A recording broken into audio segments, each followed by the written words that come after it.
the valuation of some very well-known financial conglomerates. It's called sum of parts.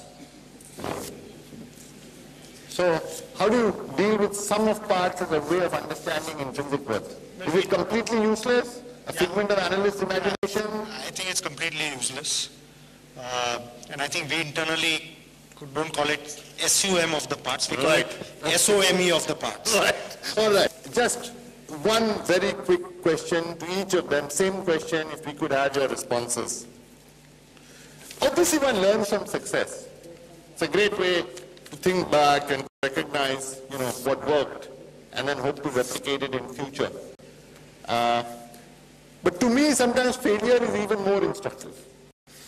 So would the three of you, of course, in your cases, the successes outnumber the failures by such a large proportion that it probably take you a little bit of time to think about the last failure you had, which was meaningful.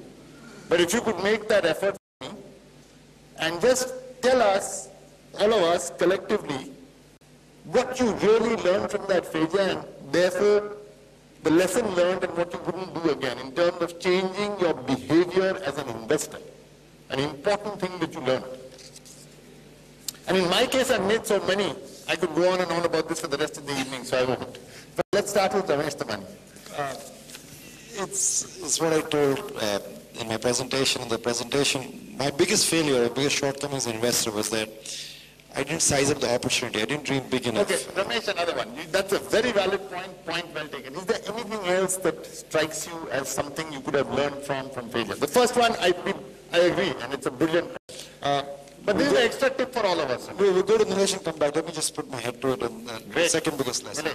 No, I think for me the biggest lesson, and I've generally been trying to look at the big opportunities and identifying individual stocks which could really make it big in those kind of opportunities. And I think for me, the biggest failure has clearly been the media sector. That clearly is a sector where I clearly thought that the opportunity was very large. And I would like to relate it to the earlier point which I made, is that if companies can't generate cash flows over a period of time, you obviously need not be very strict with them. But I think over extended periods of time, if they can't generate cash flows, I think you're basically kind of in for a suicide kind of a situation. So I think to me the biggest lesson is that over a period of time, what finally matters is just cash flows, and cash flows. And I think absolutely, and that's been my biggest learning from whatever mistakes I've made. Thank you, Nilesh. Ramdev. I think the biggest learning is that the companies which misallocate capital in a very perceptible way.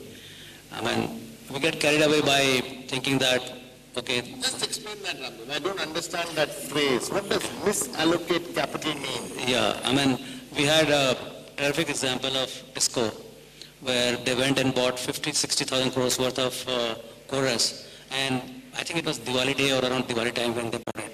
And stock, I mean, still cycle was up, stock was up, and I think I did recognize that it's a mistake. I never defended, and yet I was in the stock because I'm still in the stock. So, the issue is that the story, I think Tisco per se as an Indian company is the greatest, or at least one of the greatest companies out of India. And they will earn tremendous amount of money if they had stayed in India. But just that the balance sheet size is 20-25,000 crores.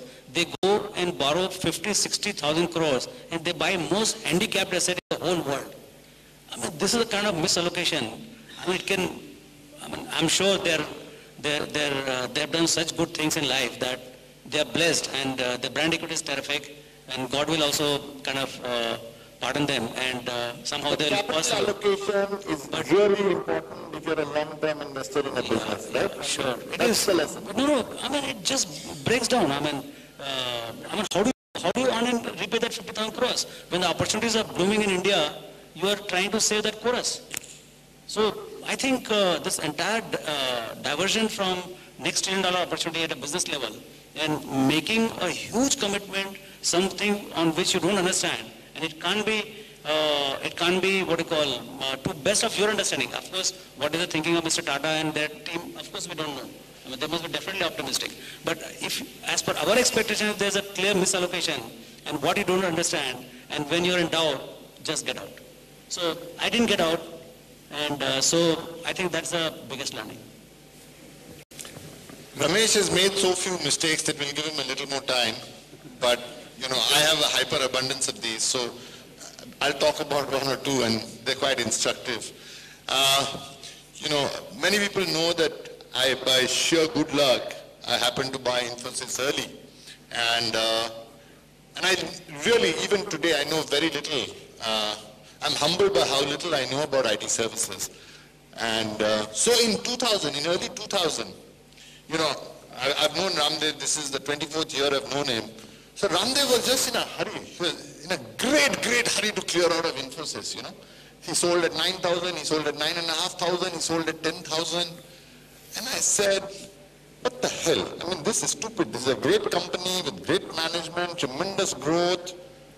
And there's this wonderful ratio called the PEG ratio in those days. And I think there's some people who still actually use it. It's called the PE to growth ratio. So what they said is that the growth should be looked at, the PE multiple should be looked at in relation to sustainable growth. And what is sustainable growth? The growth for the last year.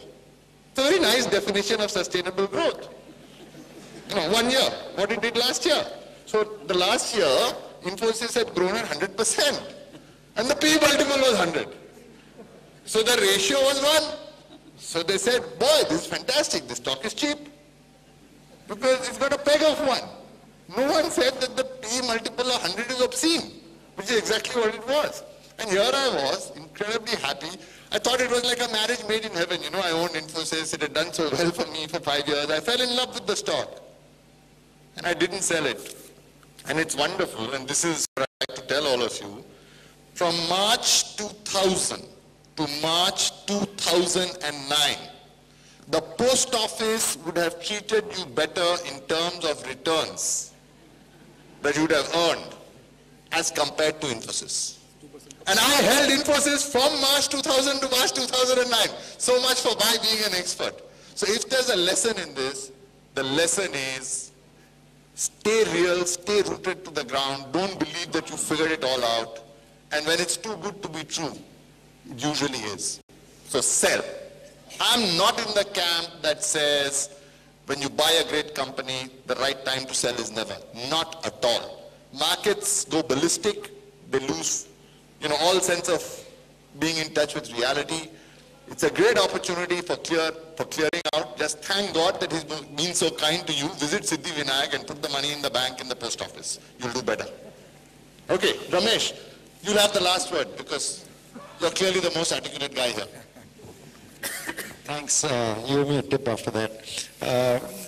I think the other lesson is that great investment decisions that you make in your career will be met with a lot of skepticism. And I've actually seen that over my career. When I was buying PSU stocks, Ramdev stopped talking to me. When I told him about airline stocks, he turned his face. But that's okay. That's when he told me about Bharti, I turned my face around. So great investment decisions are met with skepticism, not with applause. So if everyone applauds you, what a great thing you did, I would recheck your investment thesis. So, and I'll conclude, since he says I'm going to have the last word, is that I truly believe this, and I tell this to my son all the time, and that's why I'm sharing this, particularly the younger people in the audience. Value investing, if you do this practice perfectly, you can do what Yuvraj Singh did on September 19, 2007, hit 6 balls for 6 sixes out of the park. It can truly make you rich. So that's a good way to end the evening. Thank you very much, Ramesh. Thank you, Nilesh. Thank you, Ramdev. Pleasure being here.